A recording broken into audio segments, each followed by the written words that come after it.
ایک استانی اسکول سے گھر آئی۔ وہ اپنے ساتھ کچھ کاغذات لائی تھی جو کہ دراصل مضامین کے تھے۔ یہ بچوں کا ہوم ورک تھا کہ بچے میری خواہش اس عنوان کے تحت ایک مضمون لکھ کر لائیں۔ آج اسے ان مضامین کو جانچنا تھا۔ عشاء کے بعد اس نے جانچنا شروع کیا۔ اس کا شوہر پاس ہی اپنے اسمارٹ فون پر گیم کھیلتے ہوئے ٹہل رہا تھا۔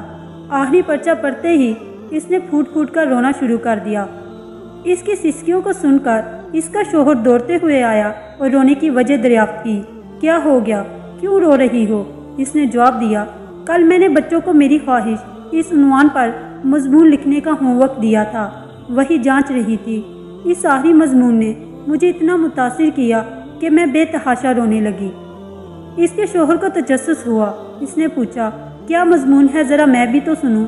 اس استانی نے کہا، سنیے، میری خواہش ہے کہ میں ایک اسمارٹ فون بن جاؤں۔ میرے والدین اسمارٹ فون کو بہت چاہتے ہیں۔ وہ اس کا اتنا خیال رکھتے ہیں کہ مجھے بھی بھول جاتے ہیں۔ میرے والد آفس سے تھکے ماندے گھر آتے ہیں تو ان کے پاس اسمارٹ فون کے لیے تو وقت ہوتا ہے، لیکن میرے لیے نہیں ہوتا۔ جب میرے والدین کام کرتے ہیں اور فون کی گھنٹی بجتی ہے تو وہ فوراً فون اٹھا لیتے ہیں، جبکہ میں کتنا ہی روں میری طرف دیکھتے بھی نہیں۔ وہ اپنے اسمارٹ فون پر کھیل کھیلتے ہیں، میرے ساتھ کوئی بھی نہیں کھیلتا۔ جب وہ فون پر کسی سے بات کرتے ہیں تو میری کوئی بات نہیں سنتے، چاہے میں کتنی ہی اہم بات کہوں۔ اس لیے میری خواہش ہے کہ میں ایک اسمارٹ فون بنوں۔ یہ سنتے ہی شوہر بھی جذباتی ہو گیا اور اس نے درد بھری آواز سے پوچھا، یہ مضمون کس بچے نے لکھا ہے؟ استانی نے کہا، ہمارے اپنے بیٹے نے۔ آلات مفید ہوتے ہیں، وہ ہمارے کام آسان کرنے کے لیے ہوتے ہیں، نہ کہ ہمیں اپنے پیاروں سے دور کرنے کے لیے ہوتے ہیں۔ بچے اپنے معاشرہ میں جیتے ہیں، اس کی ہر چیز کو دیکھتے ہیں، سنتے ہیں اور سمجھتے ہیں، اس کے اثرات قبول کرتے ہیں۔ ہمارے افعال ان کے نازک ذہنوں پر نہ مٹنے والے نقوش چھوڑ دیتے ہیں، اس لیے ہمیں ان پر انتہائی توجہ دینی چاہیے کہ ہمارے کسی عمل سے بچوں کا ذہن کوئی منفی تاثر قبول نہ کر لے۔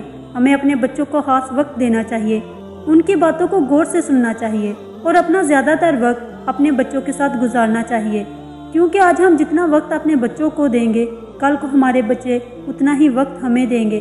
پھر ہم شکایت کرتے ہیں کہ ہمارے بچے ہمارا خیال نہیں رکھتے۔ یہ غلطیاں ہماری اپنی ہوتی ہیں۔ جب بچوں کا وقت ہوتا ہے ہم ان کو وقت نہیں دیتے۔ ہم اپنے کاموں میں اتنے مصروف ہوتے ہیں کہ بچوں کو وقت نہیں دیتے۔ ہمیں اپنے بچوں کو اچھا وقت دینا چاہیے تاکہ وہ بھی کل کو ہمیں وقت دیں۔ میری ویڈیو کو مکمل دیکھیں، میرے چینل کو لائک، شیئر اور سبسکرائب کیجیے اور بیل آئیکن کو ضرور پریس کیجیے تاکہ آنے والی ہر نئی ویڈیو کا نوٹیفیکیشن آپ کو موصول ہو سکے۔ میں آپ کو ایک اگلی کہانی سناتی ہوں جو ایک فرضی کہانی ہے لیکن انتہائی سبق آموز ہے۔ امید ہے آپ لوگ غور سے سنیں گے۔ کہتے ہیں ایک چینی بڑھیا کے گھر میں پانی کے لیے 2 مٹکے تھے جنہیں وہ روزانہ ایک لکڑی پر باندھ کر اپنے کندھے پر رکھتی اور نہر سے پانی بھر کر گھر لاتی۔ ان دونوں مٹکوں میں سے ایک تو ٹھیک تھا مگر دوسرا کچھ ٹوٹا ہوا تھا۔ ہر بار ایسا ہوتا کہ جب یہ بڑھیا نہر سے پانی لے کر گھر پہنچتی تو ٹوٹے ہوئے مٹکے کا آدھا پانی راستے میں ہی بہہ چکا ہوتا، جبکہ دوسرا مٹکا پورا بھرا ہوا گھر پہنچتا۔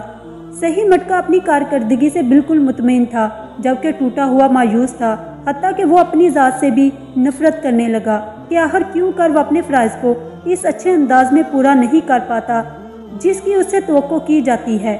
اور پھر مسلسل 2 سالوں کی ناکامی کی تلخی اور کڑواہٹ لیے ٹوٹے ہوئے مٹکے نے ایک دن اس عورت سے کہا، میں اپنی اس معذوری کی وجہ سے بہت شرمندہ ہوں کہ جو پانی تم اتنی مشقت سے بھر کر دور سے لاتی ہو اس میں سے کافی سارا میرا ٹوٹا ہونے کی وجہ سے راستے میں ہی بہہ جاتا ہے۔